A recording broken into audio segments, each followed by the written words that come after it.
call the third sex. Okay, but it has not been carried out. Okay, now you see, maybe it's because I come from a defense university. Yeah? When you fight a cause, you must have a strategy. Okay, when you look at the whole issue of transsexualism in Malaysia, about 80% wanted the sex change. Okay, so that's why you must have a strategy so that the government will recognize this 80% who want the sex change. Of course, no doubt there are those who are not ready yet. Okay, now how do you think the government will want to recognize this 20% who are not ready? Okay, you must have a strategy of how you want to talk to the government. If you say to the government, we want to give recognition to those who want sex change, those who don't want sex change, this, I wonder to what extent the government will want to think into such a big term.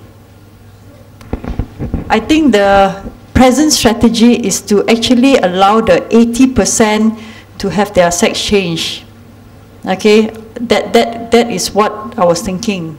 Okay, as it's already been recognized in Iran and Egypt, why can't it also occur in Malaysia?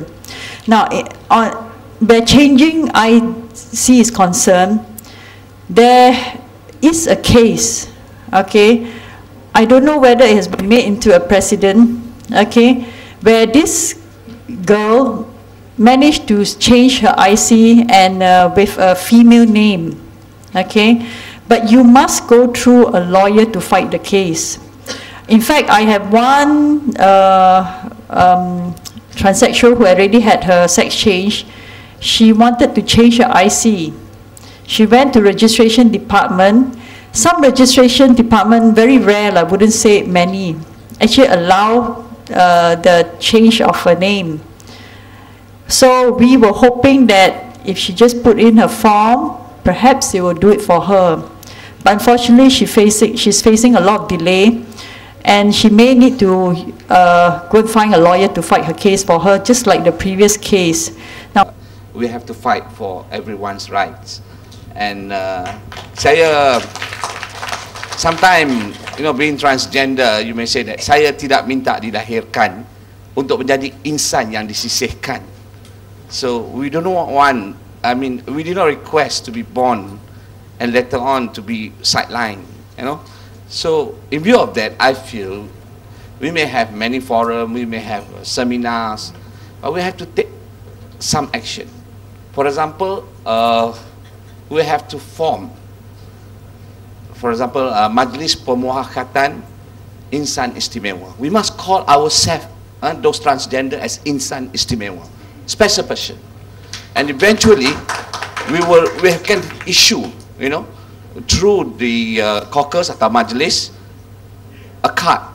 Iaitu card, if we have card Ibu Tunggal, we have card Ayah Solo, why can't we have a special identity card as card Insan Istimewa? At least it will be a recognition. So with that, since this September 15, I'll be launching through Majlis Perpaduan dan Kebajikan Rakyat Negeri Pulau Pinang. I'm the president. Kad Ibu Tunggal dan Kad Ayah Solo. If we come up to a conclusion, if you're happy, we can use the same councils that I'm the president. We can issue cards that is recognized. We call it as a Kad Insan Istimewa. You're the special person. Thank you. Thank you much, Muhammad. I hope that, Sorry, a bit shy. I'm Vivian. I'm from KL. Basically, just want to inform you all that I am not your regular maknya, but I'm still the same with my sisters. I'm working class, but I'm still maknya. I'm same with everybody else. I'm earning a good income, but I'm still discriminated. I'm still having problems with healthcare. I was bullied when I was young, and I face the same problems. And before I start this, I wish to make a personal appeal to all of you. Please give my sisters a chance so that they can at least advance, in their lives. Okay, I'd like to expand from, there's 3 doctors there, so I'm a bit shy about this, talking about this, but correct me if I'm wrong, okay? There are actually evidences of transsexual genes that came out in the late year 2008. Basically, one of them is the gene actually found by the Medical University of Vienna in Austria. Basically, they found a gene that influenced the enzyme cytochrome P17 that actually caused the prenatal change in the brain structure of the brain sex to actually become a female for a male-to-male transsexual. Another one is for the from the Monash Gender Dysphoria Clinic of Melbourne. They actually found a longer androgen receptor which causes transsexualism. That means there is already 2 transsexual genes found, and researchers believe there will be many more. There are also other conditions such as the complete androgen insensitivity syndrome, or sometimes also called partial, if it's part only, where the man will grow up 100% female hormones, natural, but however they have a penis. So they will identify themselves as a female, but they will still have that. So sometimes we need to refer to the brain sex, not the sex organ, as the gender. There are also other conditions such as automatic sex change. I think you heard about this, the 17-beta hydroxysteroid hydrogenase deficiency, also the 5-alpha reductase deficiency, which causes a slight natural sex change, and also other conditions that causes transsexualism. These are all medical evidences, peer-reviewed throughout the world. And just to remind you all, our condition is actually registered under the World Health Organization, under the International Classification of Diseases, ICD, the 10th version, under Gender Identity Disorders, Class F. So we are actually, we are having a medical condition. Okay, we are not looking for sympathy, we're just looking for understanding so we can advance. I'll make this very fast. There's another 2 issues I need to expand on, don't mind. One is the cultural aspect.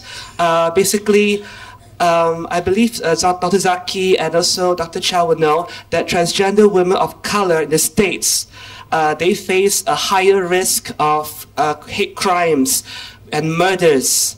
In Malaysia last year, there are 3 recorded murders and many more unrecorded ones. And there are also a total of 170 trans people murdered worldwide. There's hate towards people like me and everybody else. Please bear in mind that. And religion-wise too, just now Kartini mentioned, can you force anyone straight to become trans? I like to share a story. I used to be a trans when I was a child, when I was growing up. I was denied my Care Bears. I played with Transformers. I played with Mask. I played with Thundercats, all those things, and I enjoyed it, yes, but I've always been a girl. When I reached the age of 6 and 7, that's when my parents started to pressurize me to change. I was denied more things. When I reached the age of 14, I became a Christian, and then that's where my life turned haywire. I was forced to be a boy. I was asked to burn my cassette tapes of Tiffany and Debbie Gibson, all my women idols. I was asked to be prayed for. I was exorcised by pastors and demons. I'm asked to actually deny my mother and accuse my mother of, wanting a girl when my brother was around. I was accused of a lot of things, and my mom too, her parents too. And in the end, what happened was, I'm now a tomboy. I'm a trans female, but I'm no longer expressing as a female. And this is what happens when you try to force someone into something they are not. So I have deep regrets now of missing out of my time. I hope that all of you are educated. I thank you, the panels, also to the Penang Family Health Development Association for this. Please give us a chance, and we promise you we will grow and contribute to Malaysia. Thank you. Our YBT has raised about the transgender issue, and I'm one of the strong supporters to his suggestion in the State Assembly. Reason being, in my constituency, I have many transgender voters who are very friendly and close to me, who are always in my service center for services that they may require. And therefore, if they are given the rights to vote, and they are actually a voters, they must be treated as equally as other citizens. Thank you, Yang Berhormat.